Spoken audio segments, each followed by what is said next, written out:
نحمدہ و نصلی علی رسول الکریم اما بعد اعوذ باللہ من الشیطان الرجیم بسم اللہ الرحمن الرحیم فَإِذَا نُفِخَ فِي الصُّورِ نَفْخَةٌ وَاحِدَةٌ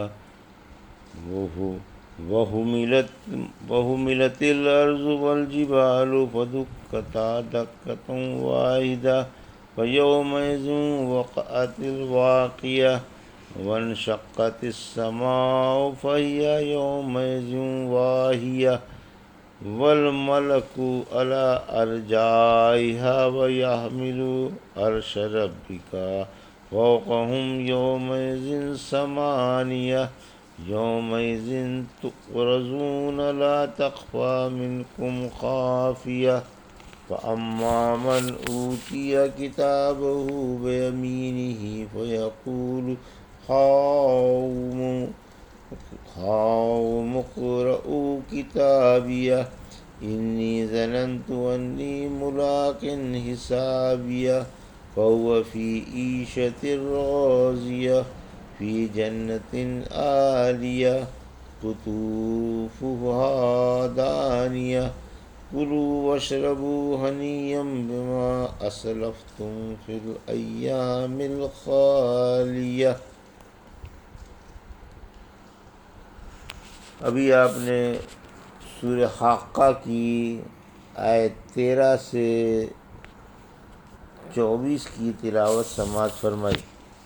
ان آیتوں کا ترجمہ اور تفسیر اس طرح: فَإِذَا نُفِخَ فِي الصُّورِ نَفْخَةٌ وَاحِدَةٌ آیت 13 وَحُمِلَتِ الْأَرْضُ وَالْجِبَالُ فَدُكَّتَا دَكَّةً وَاحِدَةً آیت 14 فَيَوْمَئِذٍ وَقَعَتِ الْوَاقِعَةُ آیت 15 وَانشَقَّتِ السَّمَاءُ فَهِيَ يَوْمَئِذٍ وَاهِيَةٌ آیت 16 وَالْمَلَكُ عَلَى أَرْجَائِهَا وَيَحْمِلُ عَرْشَ رَبِّكَ فَوْقَهُمْ يَوْمَئِذٍ ثَمَانِيَةٌ آیت 17 يَوْمَئِذٍ تُعْرَضُونَ لَا تَخْفَى مِنكُمْ خَافِيَةٌ آیت 18 ترجمہ: پھر جب ایک دفعہ سور میں پھونک ماری جائے گی اور زمین و پہاڑ اٹھا کر ایک ہی چوٹ میں چور چور کر دیے جائیں گے تو اس دن ہو پڑنے والی ہو پڑے گی، قیامت آ جائے گی، پھر آسمان پھٹ جائے گا اور وہ اس دن کمزور پڑ جائے گا۔ آسمانوں کے کنارے پر فرشتے ہوں گے۔ اس دن 8 فرشتے اپنے کندھوں پر آپ کے رب کا عرش اٹھائے ہوئے ہوں گے۔ اس دن تم سب پیش کیے جاؤ گے اور تمہاری کوئی بات چھپی نہ رہے گی۔ یہ تھا ترجمہ سورہ حاقہ کی آیت 13 سے 18 کا۔ تفسیر: قیامت کے ہولوں کا بیان۔ قیامت کی دہشت و ہولوں کا بیان ہے۔ سب سے پہلے لوگوں کو سور گھبرا دے گا، پھر اس کے بعد بے ہوشی کا سور پھونکا جائے گا جس سے سب آسمان و زمین والے بے ہوش ہو جائیں گے، باہر سے ان کے جنہیں اللہ ہوش میں رکھے۔ پھر تیسرا سور اللہ کے آگے کھڑے ہونے کے لیے پھونکا جائے گا جس سے مردے اپنی اپنی قبروں سے نکل کھڑے ہوں گے۔ اس آیت میں اول نفخہ سور کا بیان ہے۔ یہاں تاکید کے لیے یہ بھی فرمایا کہ سور ایک بار پھونکا جائے گا، کیونکہ بار بار پھونکے جانے کی ضرورت ہی نہیں۔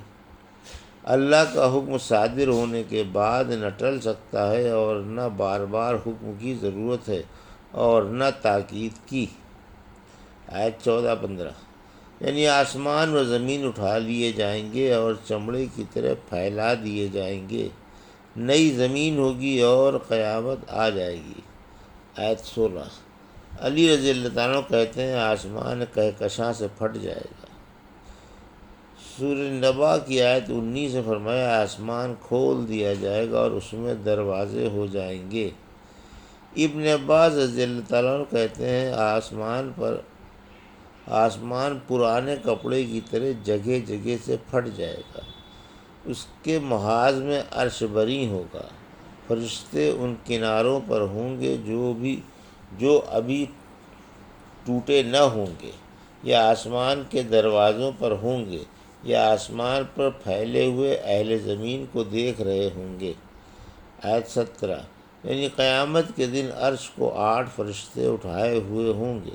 عرش یعنی عرش بری، یا وہ عرش جو قیامت کے دن زمین پر جھگڑوں کا فیصلہ کرنے کے لیے اللہ کے لیے رکھا جائے گا۔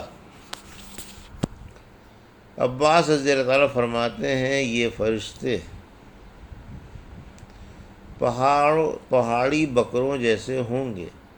ابن عمر رضی اللہ عنہ کہتے ہیں عرش اٹھانے والے فرشتے 8 ہوں گے، ہر ایک کی آنکھ کے دونوں سروں کا فاصلہ 100 سال کی مسافت کا ہوگا۔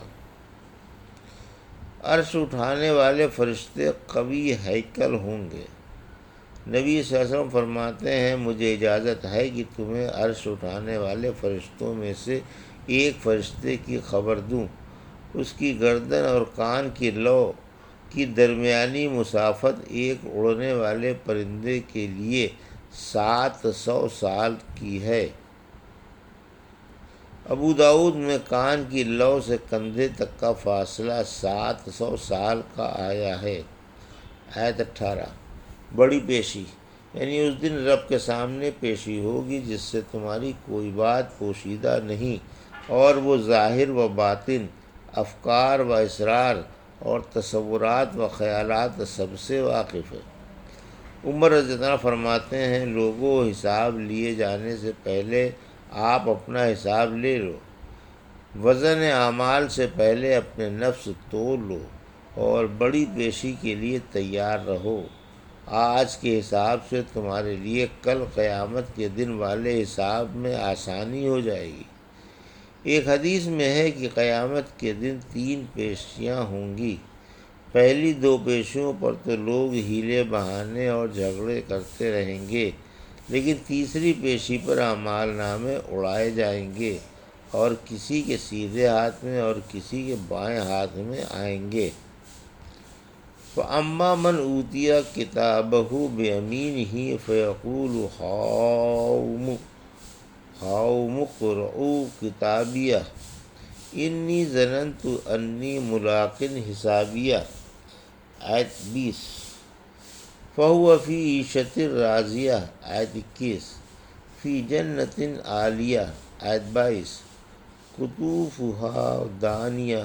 آیت 23، کُلُوا وَاشْرَبُوا ہَنِیًّا بِمَا أَسْلَفْتُمْ فِی الْأَیَّامِ الْخَالِیَةِ۔ آیت 24۔ ترجمہ، پھر جس کا اعمال نامہ اس کے سیدھے ہاتھ میں دیا جائے گا وہ کہے گا آؤ میرا اعمال نامہ پڑھو، مجھے یقین تھا کہ حساب ہونے والا ہے۔ پھر وہ دل پسند عیش یعنی جنت میں ہوگا جس کے درختوں کے میوے جھکے ہوئے ہوں گے۔ کہا جائے گا ان عملوں کی وجہ سے جو تم نے گزشتہ زمانے میں کیے تھے، مزے سے کھاؤ پیو اور موج اڑاؤ۔ یہ تھا ترجمہ۔ آیت 19 سے 24 کا تفسیر۔ سیدھے ہاتھ میں اعمال نامہ پانے والوں کی مسرت ان نصیبے والوں کا بیان ہے جن کے اعمال نامے ان کے سیدھے ہاتھ میں آئیں گے۔ اس سے انہیں بڑی خوشی ہوگی اور مسرت کے مارے جس سے ملیں گے مسکرا کر کہیں گے میرا اعمال نامہ تو پڑھیے، کیونکہ جانتے ہیں کہ اس میں نیکیاں ہی نیکیاں ہیں اور انہی کی برائیاں نیکیوں سے بدل دی گئی ہیں۔ شان رحمت کا اظہار۔ عبداللہ بن حنظلہ فرماتے ہیں اللہ قیامت کے دن بندے کو اپنے سامنے کھڑا کرے گا اور اس کے اعمال نامے کی پشت پر اس کی برائیاں ظاہر فرما کر اس سے پوچھے گا کیا یہ تیرے ہی عمل ہیں؟ بندہ کہے گا ہاں اے رب یہ میرے ہی عمل ہیں۔ ارشاد ہوگا میں نے ان پر پردہ ڈال کر تجھے دنیا میں بھی رسوا نہیں کیا تھا اور آج بھی تجھے معاف کرتا ہوں۔ جب بندہ اس فرمان ذیشان سے قیامت کی رسوائی سے امن پائے گا تو فرط مسرت سے پھولا نہ سمائے گا اور ہر ایک کو اعمال نامہ دکھاتا پھرے گا۔ جب نبی صلی اللہ علیہ وسلم سے سرگوشی کے بارے میں پوچھا گیا تو فرمایا قیامت کے دن اللہ اپنے بندے کو اپنے پاس بلا کر اس سے ایک ایک گناہ کا اقرار کرائے گا۔ جب بندہ یہ خیال کرے گا کہ اب خیر نہیں اور ہلاکت سر پر ہے تو اللہ فرمائے گا میں نے ان تمام گناہوں پر دنیا میں پردہ ڈال دیا تھا اور آج بھی تجھے بخش دیتا ہوں۔ پھر اس کی نیکیوں کی کتاب اس کے سیدھے ہاتھ میں دے دی جائے گی اور کافروں اور منافقوں کے بارے میں گواہ اعلان کر دیں گے کہ انہی لوگوں نے اپنے رب پر جھوٹ بولا تھا۔ کان کھول کر سن لو، ظالموں پر اللہ کی پھٹکار ہے۔ آیت 20۔ مومن کو قیامت کا یقین ہے۔ مجھے دنیا میں یقین تھا کہ قیامت ضرور آئے گی۔ سورہ بقرہ کی آیت 46 میں فرمایا جنہیں یقین ہے کہ وہ اپنے رب سے ملنے والے ہیں اور اسی کے پاس لوٹ کر جانے والے ہیں۔ آیت 21۔ آج ان کے لیے یہ بہترین بدلہ ہے کہ وہ دل خوش کن اور من پسند زندگی اور عیش و آرام پائیں گے۔ آیت 22۔ بلند و بالا جنت کی سدا بہار بہاروں میں موج اڑائیں گے اور ان کے راحت کدے اور محل اونچے اونچے ہوں گے۔ حوروں کی خوبصورتی حد سے فزوں ہوگی اور نہ فنا ہونے والی نعمتوں سے مالا مال ہوں گے۔ کسی نے نبی کریم صلی اللہ علیہ وسلم سے پوچھا کیا جنتی آپس میں ملاقات بھی کریں گے؟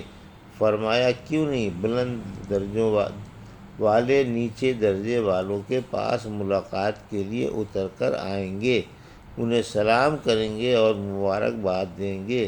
ہاں نیچے والے عملوں کی کمی کی وجہ سے اوپر نہ چڑھ سکیں گے۔ جنت میں 100 درجے ہیں اور ہر 2 درجوں کے درمیان زمین سے آسمان تک کی مسافت ہے۔ جنت کے ان درختوں کی شاخیں پھلوں سے جھکی ہوئی ہوں گی اور جنتیوں کے اس قدر قریب ہوں گی کہ اگر جنتی چاہیں تو تخت پر لیٹے لیٹے پھل توڑ کر کھا سکتے ہیں۔ دخول جنت کا اجازت نامہ۔ نبی کریم صلی اللہ علیہ وسلم نے فرمایا کوئی شخص جنت میں بلا اجازت نہ جائے گا۔ اجازت نامے میں یہ عبارت ہوگی بسم اللہ الرحمن الرحیم، یہ اللہ کی طرف سے فلاں بن فلاں کے لیے اجازت نامہ ہے، انہیں بلند و بالا جنت میں بسا دو جس کی پھلدار شاخیں جھکی ہوئی ہیں۔ یہ اجازت نامہ پلصراط پر گزرنے سے پہلے ملے گا۔ آیت 24۔ دنیا کی نیکیاں مبارک ہوں کہ آج جنت ملی، اب جو جی چاہے کھاؤ پیو اور موج اڑاؤ۔ نیک عمل معجب جنت نہیں۔ بظاہر معلوم ہوتا ہے کہ نیک عملوں کی وجہ سے جنت ملی، لیکن یہ بات نہیں ہے۔ یہ الفاظ جو صلہ افزائی اور قدردانی کے لیے ہیں، ورنہ صحیح حدیث سے ثابت ہے کہ عمل کرتے رہو، سیدھے رہو، درمیانی راہ چلتے رہو اور یقین رکھو کہ کسی کا عمل اسے جنت نہیں دلاتا۔ پوچھا کیا آپ کا عمل بھی؟